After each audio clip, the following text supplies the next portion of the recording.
ರೇಣುಕಾಸ್ವಾಮಿ ಹತ್ಯೆ ಪ್ರಕರಣಕ್ಕೆ ಸಂಬಂಧಪಟ್ಟಂತೆ ನಿನ್ನೆ ಕೂಡ ವಿಚಾರಣೆ ನಡೆಯಿತು. ಆರೋಪಿಗಳನ್ನ ಕೆಲವರನ್ನ ಜೈಲಿಗೆ ಕಳಿಸಿದ್ರೆ ಇನ್ನು ಕೆಲವರನ್ನ ಮತ್ತೆ ಕಸ್ಟಡಿಗೆ ಪಡ್ಕೊಳ್ಳಲಾಗಿದೆ. ಬೆಂಗಳೂರಿನಲ್ಲಿ ಚಿತ್ರದುರ್ಗದ ರೇಣುಕಾಸ್ವಾಮಿ ಹತ್ಯೆ ಪ್ರಕರಣ ಏನಿದೆ, ಹಾಗಾದ್ರೆ ಸಾಕ್ಷ್ಯ ನಾಶ ಮಾಡೋದಕ್ಕಿಂತ 40 ಲಕ್ಷ ಹಣವನ್ನ ಸಾಲ ಪಡ್ಕೊಂಡಿದ್ರ ನಟ ದರ್ಶನ್ ಅನ್ನುವಂತ ಪ್ರಶ್ನೆ ಕೂಡ ಈಗ ಹುಟ್ಕೊಂಡಿದೆ. ನಟ ದರ್ಶನ್ ಮನೆಯಲ್ಲಿ ಹಣ ಸೀಸ್ ಮಾಡಿದ್ದಾರೆ ಪೊಲೀಸರು. ಸಿಕ್ಕಿರುವಂತ ಹಣ ಏನಿದೆ, ಸ್ನೇಹಿತ ಮೋಹನ್ ರಾಜ್ ಎಂಬಾತನಿಂದ ಪಡ್ಕೊಂಡಿದ್ರು ದರ್ಶನ್ ಅನ್ನುವಂತ ಮಾಹಿತಿ ಕೂಡ ಲಭ್ಯವಾಗಿದೆ. ಏಟು ಆರೋಪಿ ಆಗಿರುವಂತಹ ದರ್ಶನ್ ಹಾಗಾದ್ರೆ ಹಣವನ್ನ ಸಾಲ ಪಡ್ಕೊಂಡಿದ್ರಾ?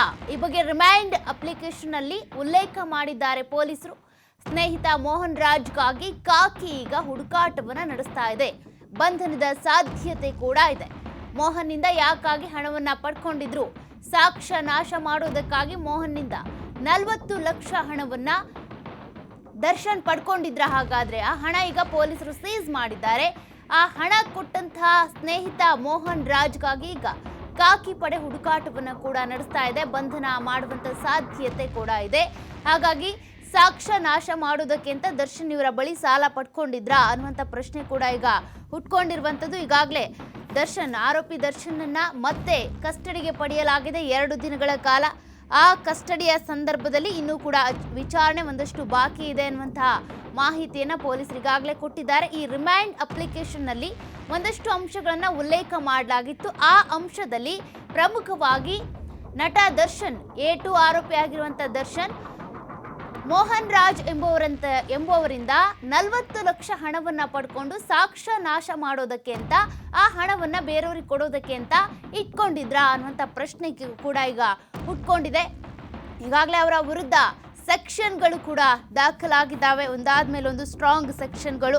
IPC 120B ಅಪರಾಧಿಕ ಒಳಸಂಚು ಇರ್ಬೋದು, ಅದೇ ರೀತಿಯಾಗಿ IPC 355 ಹಲ್ಲೆಗೆ ಪ್ರಚೋದನೆ ಕೊಟ್ಟಿದ್ರು ಅನ್ನುವಂತಹ ಸೆಕ್ಷನ್ ಇರ್ಬೋದು, ಹಾಗೆ IPC 384 ದೌರ್ಜನ್ಯಕ್ಕೆ ಪ್ರಚೋದನೆ ದೌರ್ಜನ್ಯ ಮಾಡಿದ್ರು ಅನ್ನುವಂಥದ್ದು, 364 ಅಪಹರಣ ಮಾಡಿದ್ರು ಅನ್ನುವಂಥದ್ದು, ಅಂದರೆ ಕಿಡ್ನ್ಯಾಪ್ ಕೇಸ್ಗೆ ಸಂಬಂಧಪಟ್ಟಂತೆ.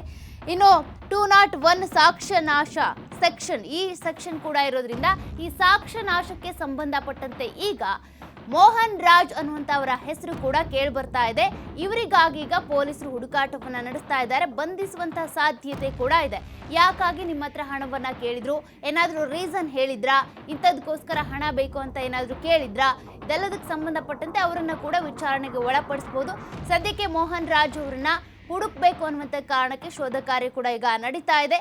ಎಲ್ಲಿ ಸಿಗ್ತಾರೆ, ಯಾವಾಗ ಸಿಗ್ತಾರೆ? ಈಗಾಗಲೇ 2 ದಿನ ಮಾತ್ರ ಕಸ್ಟಡಿಗೆ ತೆಗೆದುಕೊಂಡಿರುವಂಥದ್ದು. ಆರೋಪಿ ದರ್ಶನ್ ಸೇರಿದಂತೆ ಡಿ ಧನರಾಜ್, ವಿನಯ್, ಪ್ರದೋಷ್ ಇವರೆಲ್ಲರೂ ಕೂಡ 2 ದಿನ ಕಸ್ಟಡಿಯಲ್ಲಿರ್ತಾರೆ. ಆ ಸಂದರ್ಭದಲ್ಲಿ ಉಳಿದಂತ ಮಾಹಿತಿಯನ್ನು ರೇಣುಕಾಸ್ವಾಮಿ ಮೊಬೈಲ್ ಮತ್ತೆ ರಾಘವೇಂದ್ರ ಮೊಬೈಲ್, 2 ಮೊಬೈಲ್ ಕೂಡ ಪತ್ತೆ ಆಗಬೇಕಿದೆ.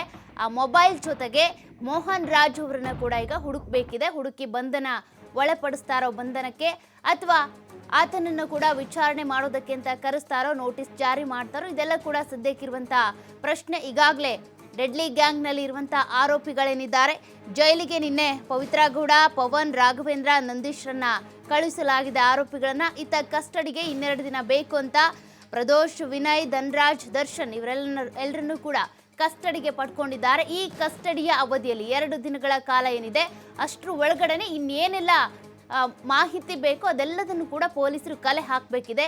ಆ ಸಂದರ್ಭದಲ್ಲಿ ಈಗಾಗಲೇ ಮೊಬೈಲನ್ನು ರಾಜಕಾಲುವೆಯಲ್ಲಿ ಎಷ್ಟು ಹುಡುಕಿದ್ರು ಕೂಡ ಸಿಗ್ತಾ ಇಲ್ಲ. ಸಂಭಾಷಣೆ ನಡೆಸಿದಂಥ ರಾಘವೇಂದ್ರ ಮೊಬೈಲು, ಅದೇ ರೀತಿಯಾಗಿ ಅಶ್ಲೀಲ ಮೆಸೇಜ್ ಕಳಿಸಿದ್ದ ರೇಣುಕಾಸ್ವಾಮಿ ಅಂತ ಹೇಳಿದ್ರಲ್ಲ, ಮೃತಪಟ್ಟಿರುವಂಥ ರೇಣುಕಾಸ್ವಾಮಿಯ ಮೊಬೈಲ್, 2 ಮೊಬೈಲ್ ಕೂಡ ಸಿಗಬೇಕಿದೆ. ಆ ಮೊಬೈಲ್ ಸಿಕ್ಬಿಟ್ರೆ ಈಗ ಪ್ರಬಲ ಸಾಕ್ಷಿ ಆಗುತ್ತೆ. ಅದೇ ರೀತಿಯಾಗಿ ಈ ಆರೋಪಿಗಳನ್ನ ಇಟ್ಕೊಂಡು ಯಾವ ರೀತಿ ಮತ್ತೆ ತನಿಖೆ ನಡೆಸ್ತಾರೆ, ಇನ್ನು ಕೂಡ ಈ ಆರೋಪಿಗಳೇನಿದ್ದಾರೆ ಧನರಾಜ್, ವಿನಯ್, ಪ್ರದೋಷ್ ಅವರಿಂದ ಒಂದಷ್ಟು ಮಾಹಿತಿ ಪಡ್ಕೋಬೇಕು ಅಂತ ಈಗಾಗಲೇ ರಿಮೈಂಡ್ ಅಪ್ಲಿಕೇಶನ್ ಅಲ್ಲಿ ಹೇಳಲಾಗಿತ್ತು. ಅದೇ ರೀತಿಯಾಗಿ ದರ್ಶನ್ ಕೂಡ ಕೇಳಿದಂಥ ಪ್ರಶ್ನೆಗಳಿಗೆ ಸರಿಯಾಗಿ ಉತ್ತರ ಕೊಡ್ತಾ ಇಲ್ಲ, ಸಹಕಾರ ಕೊಡ್ತಾ ಇಲ್ಲ. ನಾವು ಕೇಳಿದಂಥ ಪ್ರಶ್ನೆನ ನಮಗೆ ಮರೆಸುವಂಥದ್ದು ಅಥವಾ ಆ ಕಡೆ ಈ ಕಡೆ ಡೈವರ್ಟ್ ಮಾಡೋ ಪ್ರಯತ್ನ ಮಾಡ್ತಿದ್ದಾರೆ ಅಂತ ಕೂಡ ಆರೋಪಿಸಲಾಗಿತ್ತು. ಹಾಗಾಗಿ ಕಸ್ಟಡಿಗೆ ಪಡ್ಕೊಳ್ಳಲಾಗಿದೆ. ಇನ್ನು ಏನೆಲ್ಲ ಮಾಹಿತಿ ಸಿಗುತ್ತೆ ಕಾದ್ ನೋಡಬೇಕಿದೆ.